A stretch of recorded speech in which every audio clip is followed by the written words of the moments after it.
Ever notice how sometimes, you kind of wait for a sale, like the perfect sale to buy something you really want? Oh, yeah. Well, it turns out For sure. a lot of people are doing that right now, Yeah. and it's causing some unexpected ripples Yeah. in the retail world. Interesting. So today we're going to take a deep dive into Target's latest earnings report, which has left investors and analysts scratching their heads. Yeah, it is interesting. Yeah. Target, a company that's known for being both stylish and affordable, just released their Q3 earnings for 2024. Right. And it wasn't quite the success story everyone was predicting. Yeah. Their stock actually took a major hit, dropping over 20%, because their profits and sales didn't meet expectations. And this is especially surprising considering that their main competitor, Walmart, seems to be doing pretty well in the same economic climate. Yep. So today we're going to try to figure out what exactly went wrong for Target this quarter. Okay. Why is their experience so different from Walmart's? Yeah. And what does all this mean for you, the shopper, and the future of retail? So let's start by breaking down what missing earnings actually means. Okay. You see companies like Target try to predict how much profit they'll make each quarter. Right. Well, this time Target missed that prediction by a whopping 20%. Wow. Their biggest miss in 2 years. Okay. This means they're making way less money than they thought they would. Right. And that's why their stock took such a big hit. Wow. That's a pretty big miss. It is. Especially when you compare it to how the stock market is doing overall. Right. The S&P 500, which tracks a bunch of different companies, is up about 24% this year. Okay. While Target is only up around 9.5%. Wow. And their stock price is nowhere near the highs it reached during the pandemic when it was almost $270 a share. Yeah.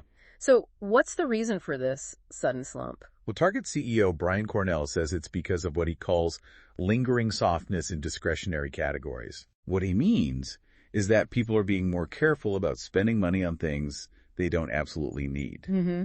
He also mentioned that unexpected costs related to supply chain issues, like preparing for a potential port strike that didn't last very long, also hurt their bottom line. Okay, so people aren't spending as much on non-essential items. Right. And Target had some unexpected costs. But here's where it gets really interesting to me. Okay. Target actually cut prices on over 10,000 items, including everyday things and holiday stuff. And yet they still struggle to get people to buy more. Interesting. It seems a little contradictory, doesn't it? Yes, it does. Yeah.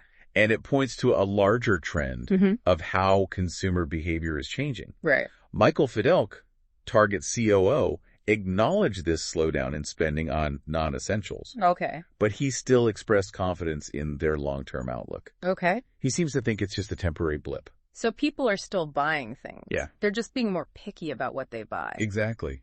And Target's chief commercial officer, Rick Gomez, pointed out that shoppers are becoming much more resourceful and strategic. Okay. They're actively hunting for bargains and waiting for prices to drop before they buy something. Right. For example, Target's Circle Week, which is basically a week-long sale they hold every year, Got it. saw record sales in October. Okay. But the week leading up to it was strangely quiet because shoppers were holding out for the deals. That's actually pretty smart. Yeah. Maybe those early holiday sales aren't such a great deal after all if everyone's just waiting for deeper discounts later on. It definitely makes you wonder. Yeah. This is especially interesting when you compare Target's situation to Walmart's. You're right. Yeah. It's a completely different story over at Walmart. Yeah. They just announced that their sales of non-essential items have actually improved for the second quarter in a row. Wow. And they're even gaining more customers from higher income households. Interesting. Why do you think that is? Well, a big part of it has to do with the types of products each store sells. Okay. Think about your last trip to Walmart. You probably grabbed some groceries, right? Yeah. Groceries are a huge part of Walmart's business. Right. They make up about 60% of their sales in the U.S., Okay. which is way more than Target. Right. This focus on essential items like groceries might explain why they're doing so well, even when people are cutting back on other spending. Yeah. Everyone needs to eat. That makes a lot of sense. Yeah. So groceries are a must-have. Right. While a new sweater or a fancy coffee maker are more of a want. Yeah. And it looks like in this current economic climate, people are prioritizing their needs over their wants. Precisely. Yeah. At Target, groceries only make up about 23% of their sales. Okay. So they're much more reliant on people buying those discretionary items that folks seem to be putting off right now. Okay, so that explains the difference between Target and Walmart. But where does Target go from here? What's their plan to get back on track? Despite this recent setback, Target says they're going to focus on what they call eye-catching merchandise. And launching new products to try and boost sales. So instead of just competing on price, they're hoping to tempt shoppers with new and exciting products? That seems to be the strategy. Interesting. Yeah. But it sounds like they've got a tough balancing act ahead of them. Right. They need to keep prices attractive while also dealing with rising costs from those supply chain issues we talked about earlier. And they can't forget about those savvy shoppers who are waiting for the best deals. It's almost like shoppers are in a standoff with retailers waiting to see who will cave first on price. Absolutely. The stakes are high for both sides. But before we get too deep into predictions about the future, I think it's important to zoom out a bit and look at the bigger picture here. What do you think is really going on? I think what we're seeing with Target, and really across the entire retail landscape, is a reflection of what's happening in the broader economy. People are being more cautious with their money. And that has a ripple effect on businesses. It's a reminder that even big, successful companies like Target aren't immune to these changes in the economy. Exactly. And it underscores the importance of understanding consumer behavior and being able to adapt to a constantly changing market. Which brings us back to you, our listener. What does all of this mean for your own shopping habits? Are you being more careful with your spending like those strategic Target shoppers? Or do you see this as a chance to grab some great deals while everyone else is holding back? That's a great question to consider because one thing's for sure, the retail landscape is changing. For sure. And it's going to be fascinating to watch how both shoppers and companies adapt to this new reality. It really is a fascinating dance, between what retailers want to sell and what consumers are actually willing to buy. Right now, it seems like consumers are leading the dance. Totally. Shoppers are getting smarter and more connected, and they're not afraid to wait for the best possible deal. Exactly. The rise of online shopping and all those price comparison apps has given shoppers more power than ever before. Think about it. You can compare prices from a bunch of different stores, read reviews from other shoppers, and find the absolute best deal, all with just a few taps on your phone. It's like having a personal shopping assistant right in your pocket. It really is. And that kind of transparency puts a lot of pressure on retailers to be more competitive. They can't just rely on brand loyalty or convenient locations anymore. They need to offer real value and a shopping experience that people actually enjoy. That's where Target's focus on eye-catching merchandise comes in, right? They're betting on those products that stand out from the crowd. The things that make you think, I just have to have that, even if you don't really need it. It's like they're trying to tap into that emotional part of shopping. Exactly. The part that makes you splurge on something just because it makes you feel good. Exactly. Think about those products you see all over TikTok or the latest fashion trends. Those are the kinds of things that can really get people excited about shopping, even when they're trying to be more careful with their money. So it's not just about offering the lowest price. It's about creating a sense of excitement and desire. Right. And that's where Target's strategy gets interesting. It seems like they're trying to position themselves as more of a trendsetter, a place where you go to discover new and exciting things rather than just a place to buy your everyday necessities. It's a risky move for sure, but it could pay off if they can successfully tap into that desire for something new and unique that a lot of shoppers crave. It's definitely a different approach than what we're used to seeing from Target. And it'll be really interesting to see how it plays out, especially with all the uncertainty in the economy right now. Absolutely. It raises the question, can a focus on wants really drive sustainable growth when so many people are worried about their finances and focusing on needs? It's a delicate balancing act for sure. It reminds us that what worked for retailers in the past might not work today, and what works today might be completely irrelevant tomorrow. Speaking of things that have changed the retail landscape, let's talk about online shopping. It's completely revolutionized how we shop. It really has. We can't talk about retail without talking about the impact of e-commerce. It's changed everything from how we browse and discover products to how we actually make purchasing decisions. And it's created a whole new set of challenges and opportunities for stores like Target. You're right. Now, instead of just competing with other stores down the street, Target has to compete with thousands of online retailers. Right. Shoppers have endless choices at their fingertips. Yeah. And they can find information about any product in just a few seconds. Like, Target's been thrown into a gladiatorial arena and they have to fight for every sale.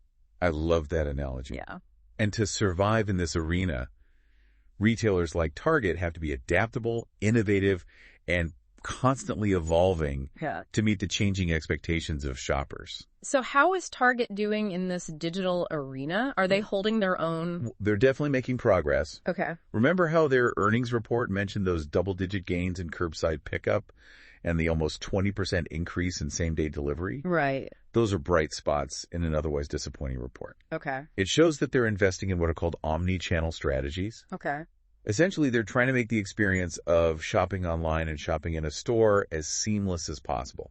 So it's like they're trying to be everywhere at once. Right. You can shop online, pick up your order at the store, or browse the aisles and buy in person. They're giving shoppers options and letting them choose how they want to shop. Exactly. And that's what a lot of shoppers want these days. Mm-hmm. They want the convenience of shopping online. Right. But they also value being able to see and touch products in person and get that instant gratification of taking their purchases home right away. Right. Retailers that can successfully blend these two worlds, the physical and the digital, are the ones that are going to thrive in this new era of retail. It's all about finding that perfect balance, isn't it? You got it. The balance between offering value and excitement, between meeting people's needs and sparking their desires. Yeah. And finding that balance seems to be the key to success in the ever-changing world of retail. You hit the nail on the head. It feels like we're living through a major shift in how we shop, doesn't it? Almost like a retail revolution is underway. I agree. And as with any revolution, there will be winners and losers. The retailers that adapt and evolve will thrive, while those stuck in the old ways might struggle to keep up.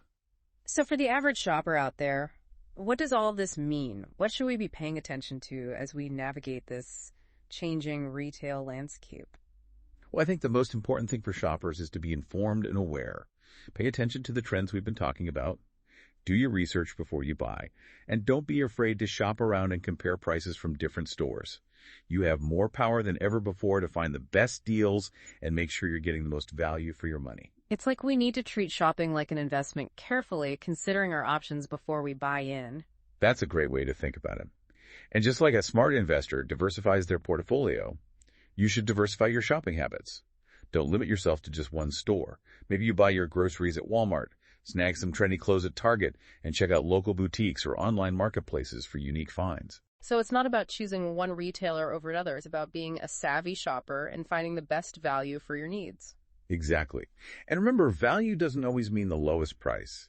It's about finding products that you'll actually use and enjoy that fit your lifestyle and that don't break the bank.